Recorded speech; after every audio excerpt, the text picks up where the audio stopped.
Hi guys, स्वागत है आपका हमारे चैनल देसी लाइफ इन यूरोप में। मैं हूं शशांक और मैं रहता हूं स्विट्ज़रलैंड में और हम बनाते videos about travel and our lifestyle in Switzerland. तो स्विट्ज़रलैंड एक बहुत ही पॉपुलर टूरिस्ट डेस्टिनेशन है और बहुत लोग यहाँ पे घूमने आते हैं। और अगर आप नहीं भी आ रहे घूमने के लिए तो आप हमारे वीडियोज़ के थ्रू घूम सकते हैं पूरा स्विट्ज़रलैंड हमारे साथ। और हमारा इंस्टाग्राम हैंडल भी है, आप उस पर हमें ज़रूर फॉलो कीजिए ताकि आपको लाइव अपडेट्स वगैरह भी मिलते रहे। तो आज का वीडियो होने वाला है हमारा, जब लोग घूमने आते हैं एज अ टूरिस्ट वगैरह तो कौन सी कॉमन मिस्टेक्स हैं, यहाँ पे चीज़ें कैसी चलती है स्विट्ज़रलैंड में, क्या आपको करना चाहिए क्या नहीं करना चाहिए। तो ये सब इन्फॉर्मेशन हम आपके साथ आज शेयर करेंगे। इसी के साथ हम कुछ इंटरेस्टिंग बातें भी बताएंगे आपको स्विट्ज़रलैंड के बारे में। तो चलिए फिर इस वीडियो को शुरू करते हैं। तो पहली जो कॉमन मिस्टेक है या फिर लोग अज्यूम करते हैं वो है कि स्विट्ज़रलैंड यूरोपियन यूनियन में आता है, बट ऐसा नहीं है। तो स्विट्ज़रलैंड जो है वो यूरोपियन यूनियन में नहीं आता है। इनका जो ये गुट है यूरोप का, कुल 28 कंट्रीज़ है वो यूरोपियन यूनियन में आती है, बट स्विट्ज़रलैंड उनमें नहीं आता है। बट स्विट्ज़रलैंड उनका फ्रेंडली कंट्री है। तो इसका क्या मतलब है कि कुछ रूल्स स्विट्ज़रलैंड डिसाइड करता है कि कौन से उसको रूल्स फॉलो करने हैं ईयू के, कौन से नहीं करने हैं। जैसे कि एग्जांपल शेंजन वीज़ा, तो शेंजन वीज़ा जो है वो सारे ईयू कंट्रीज़ में चलता है और स्विट्ज़रलैंड भी उसको एक्सेप्ट करता है। अगर आपको स्विट्ज़रलैंड घूमने आना है तो शेंजन वीज़ा ही इनफ है, कोई अलग से वीज़ा नहीं लगवाना पड़ता। बट वही अगर सेकेंड पॉइंट की हमारे बात करें जो कि हमारा करेंसी का है, तो स्विट्ज़रलैंड में स्विस फ्रैंक्स ये करेंसी चलती है, यूरो यहाँ की करेंसी नहीं है। तो ये भी हमें काफ़ी लोग पूछते हैं कि हम कौन सी करेंसी लाए स्विट्ज़रलैंड घूमने के लिए आते हैं।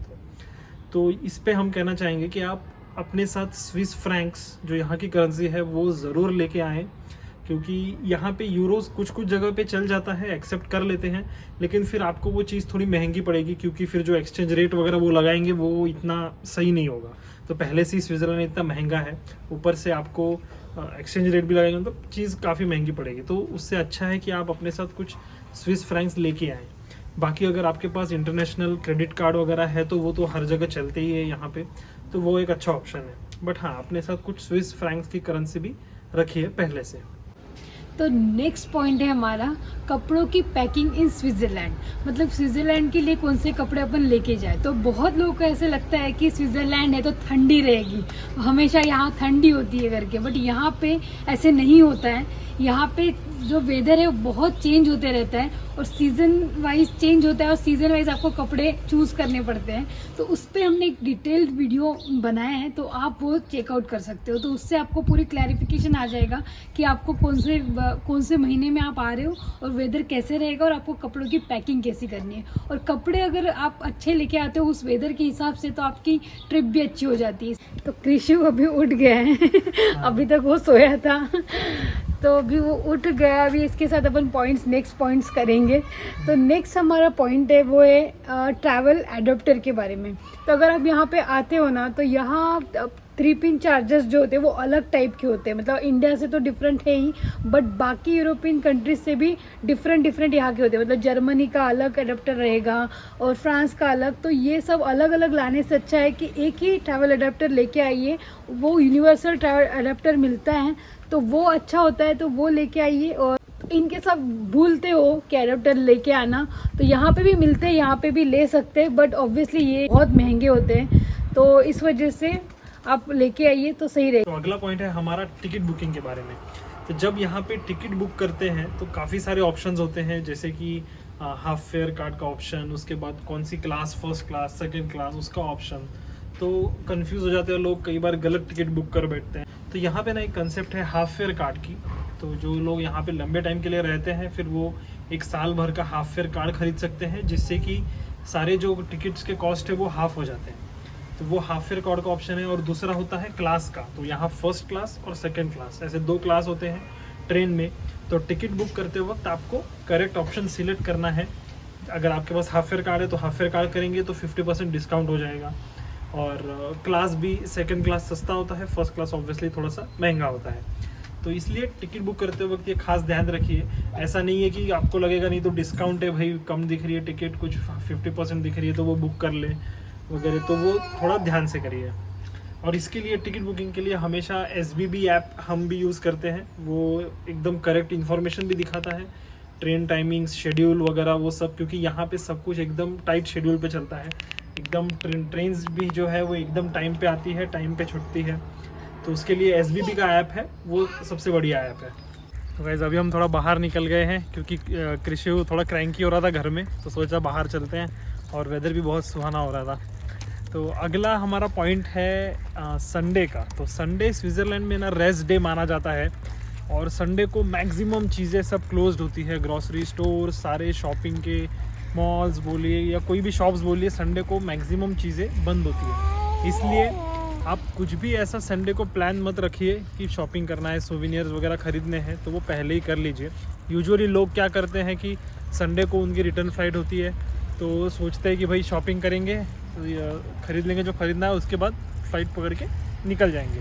लेकिन फिर अगर बंद रहेंगी आधे से ज़्यादा चीज़ें, तो ऑप्शंस भी बहुत कम मिलते हैं, और उसके बाद फिर हो सकता है महंगा भी लेना पड़े।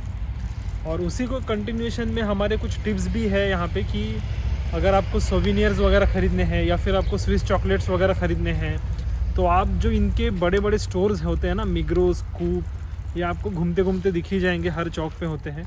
तो वहाँ पे ना थोड़े रीज़नेबल रेट में मिल जाएंगे स्विस चॉकलेट्स वगैरह आपको, एज़ कम्पेयर टू अगर आप टूरिस्ट स्पॉट पे वगैरह देखोगे ना, तो वहाँ पे चीज़ें महंगी मिलेंगी। उसके बाद अगला पॉइंट है अबाउट एडवांस प्लानिंग। तो स्विट्ज़रलैंड बहुत एक्सपेंसिव है, ये बहुत सारे वीडियोस में हम बताते रहते हैं, और उसको बीट करने का मतलब एक्सपेंस को बीट करने का एक ही तरीका है कि आप थोड़ा एडवांस में बुक करें। तो आप जितनी जल्दी चीज़ें बुक करेंगे, प्लानिंग करेंगे अच्छे से, उतना आपको सस्ता पड़ेगा। जैसे कि ट्रांसपोर्टेशन हो गया या फिर होटल बुकिंग वगैरह हो गया, तो ये इसकी प्राइजेज़ ना यहाँ पे बढ़ती जाती है विद टाइम, और ख़ास करके ट्रेन की भी। तो ट्रेन में अपने यहाँ पे कैसा होता है कि एक बार जो टिकट हमने ले ली, वो मतलब ट्रेन की जो टिकट होती है वो फिक्स होती है, चाहे आप उसको 1 महीना पहले बुक करो या 2 महीना पहले बुक करो। बट यहाँ पे ऐसा नहीं होता है। यहाँ पे आप जितना लेट बुक करोगे, जैसे कि अगर मैं कल की टिकट बुक करूँगा तो वो मुझे महंगी पड़ेगी, अगर सेम टिकट अगर मैंने 1 हफ़्ता पहले बुक करी होती तो वो सस्ती पड़ती। तो यहाँ पर दिन के साथ प्राइजेज़ बढ़ती जाती है। तो ये एक इम्पॉर्टेंट पॉइंट है, इसलिए आप जितना एडवांस में बुक करेंगे उतना आपको सस्ता पड़ेगा। और इसी के बाद अगला हमारा पॉइंट आता है इटिनरी का। तो बहुत बार लोग जो स्विट्ज़रलैंड की इटिनरी प्लान करते हैं, कहाँ का घूमना है जगह, तो उसमें रिपीटेशन होने की बहुत ज़्यादा चांसेस है। मतलब अगर आप कंटिन्यूसली सिर्फ स्नो माउंटेन्स ही देखोगे, या फिर आप सिर्फ सिटीज़ में रहोगे, जैसे ज्यूरिख, लुज़र्न हो गया, इनके रखोगे अपने ट्रिप में प्लान, तो आप बहुत सी सुंदर जगहों से वंचित रह जाओगे। मतलब आप वहाँ जाओगे नहीं अगर, तो वो बहुत सारी ब्यूटी आपसे छूट जाएगी। तो हमने एक स्विट्ज़रलैंड के लिए बहुत ही अच्छा प्लान बनाया हुआ है, उसके ऊपर हमने एक डिटेल वीडियो बनाया है, जिसमें हमने प्रॉपर कवर किया है कि आप सिटी भी देखो यहाँ पे स्विट्ज़रलैंड में, उसके बाद स्नो माउंटेन्स देखो 1-2, उसके बाद विलेजेस भी देखो यहाँ पे कैसे यहाँ के विलेजेस होते हैं, लॉटरब्रूनन, गिंडरवर्ल्ड, इसेटवर्ल्ड, बहुत ही खूबसूरत विलेजेस हैं। तो स्विट्ज़रलैंड की जो भी ट्रिप प्लानिंग होगी ना, उसमें सारी चीज़ें होनी चाहिए। तो इसके लिए भी आप वो एक वीडियो देख सकते हो।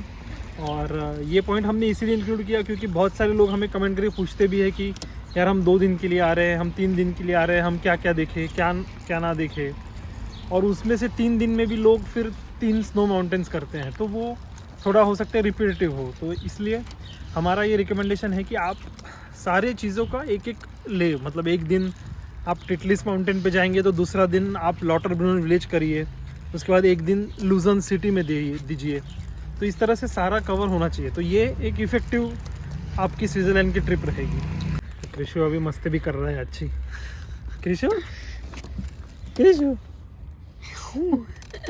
अभी बाहर लेके आया तो वो शांत हो गया, घर में थोड़ा क्रैंकी हो रहा था। घूमना पड़ता है, कृषु को घूमना पसंद है, कृषु को हमारी तरह बिल्कुल। तो इसके बाद हमारा लास्ट पॉइंट है वो कवर कर लेते हैं। वो लास्ट पॉइंट ट्रेन्स के ही बारे में है। तो ट्रेन्स का पॉइंट बहुत इंपॉर्टेंट है क्योंकि इससे फिर आपको मतलब फ़ाइन वगैरह भी लग सकती है, और यहाँ पे जो फ़ाइन्स है वो बहुत मतलब तगड़ी फ़ाइन्स होती है। तो स्विट्ज़रलैंड की ट्रेन्स में ना 2 क्लास होते हैं, फर्स्ट क्लास और सेकंड क्लास। तो आप जब भी कोई ट्रेन पकड़ते हो तो ऑब्वियसली ये देखना बहुत ज़रूरी है कि आप सही ट्रेन में चढ़ रहे हो। तो हर प्लेटफॉर्म पे LCDs लगे होते हैं। उसके बाद सेकंड क्लास कहाँ पे रुक आएगा मतलब ट्रेन रुकने के बाद सेकंड क्लास कहाँ आएगा, फर्स्ट क्लास कहाँ आएगा, उसका भी मैप दिया होता है। तो आप पहले से ही वहाँ पे जाके खड़े हो सकते हो। और फिर 2 लिखा होता है, अगर आपकी सेकंड क्लास की टिकट है तो आप जिन डब्बों पे 2 लिखा है उन्हीं में चढ़ेंगे, और अगर 1 लिखा है तो फर्स्ट क्लास की टिकट है तो उनमें चढ़ेंगे। और यहाँ पे ना स्विट्ज़रलैंड में पहले टिकट्स चेक नहीं होते हैं, रैंडमली जो टिकट चेकर होते हैं वो ट्रेन में आते हैं, और फिर ये आप ही की जिम्मेदारी होती है कि भाई आप सही ट्रेन में चढ़े, सही क्लास में रहे। क्योंकि वो अगर आते हैं टिकट चेकर डायरेक्टली, वो ट्रेन शुरू हो जाने के बाद आते हैं, और उसके बाद वो सीधा फ़ाइन लगा देंगे। तो वो कुछ ऐसा ध्यान नहीं करते कि भाई आप टूरिस्ट हो या आपको पता नहीं होगा वगैरह, तो वो इतना कंसिडरेशन नहीं रखते हैं, वो सीधा फ़ाइन लगा देंगे और तगड़ा फ़ाइन होगा। तो ये इम्पॉर्टेंट है। और अगर आप चाहते हैं कि हम इस ट्रेन्स और ट्रैवलिंग के ऊपर एक डेडिकेटेड वीडियो बनाएं, क्योंकि ये इम्पॉर्टेंट है, कौन सा पास ले, कहाँ कैसे ले, तो हम इस पे भी ज़रूर वीडियो बनाएंगे। तो ये हमें कमेंट सेक्शन में ज़रूर बताइए। तो गाइज़, उम्मीद है आपको ये वीडियो पसंद आया होगा। तो इस वीडियो को कर दीजिए लाइक और सब्सक्राइब कीजिए हमारे चैनल को ऐसी अच्छे वीडियोस देखने के लिए। और कमेंट सेक्शन में हमें बताया करो कि आपको कौन से वीडियोस देखने हैं या आपको कैसे लग रहे हैं हमारे वीडियोस। थोड़ा फीडबैक दिया करो, हमें बहुत अच्छा लगता है। और आपके कमेंट्स हमको बहुत अच्छे लगते हैं ना। Yes. बहुत कमेंट्स आते हैं, हम ट्राई करते हैं कि हर कमेंट सबका का रिप्लाई करना reply करें। पॉसिबल नहीं हो पाता है, लेकिन हम कर रहे हैं ट्राई। और हाँ, हम इंस्टाग्राम पे भी अभी एक्टिव होने की काफ़ी कोशिश करेंगे। हम इंस्टा पे इतने एक्टिव नहीं थे, बट आप इंस्टा हैंडल भी हमारा ज़रूर फॉलो कीजिए।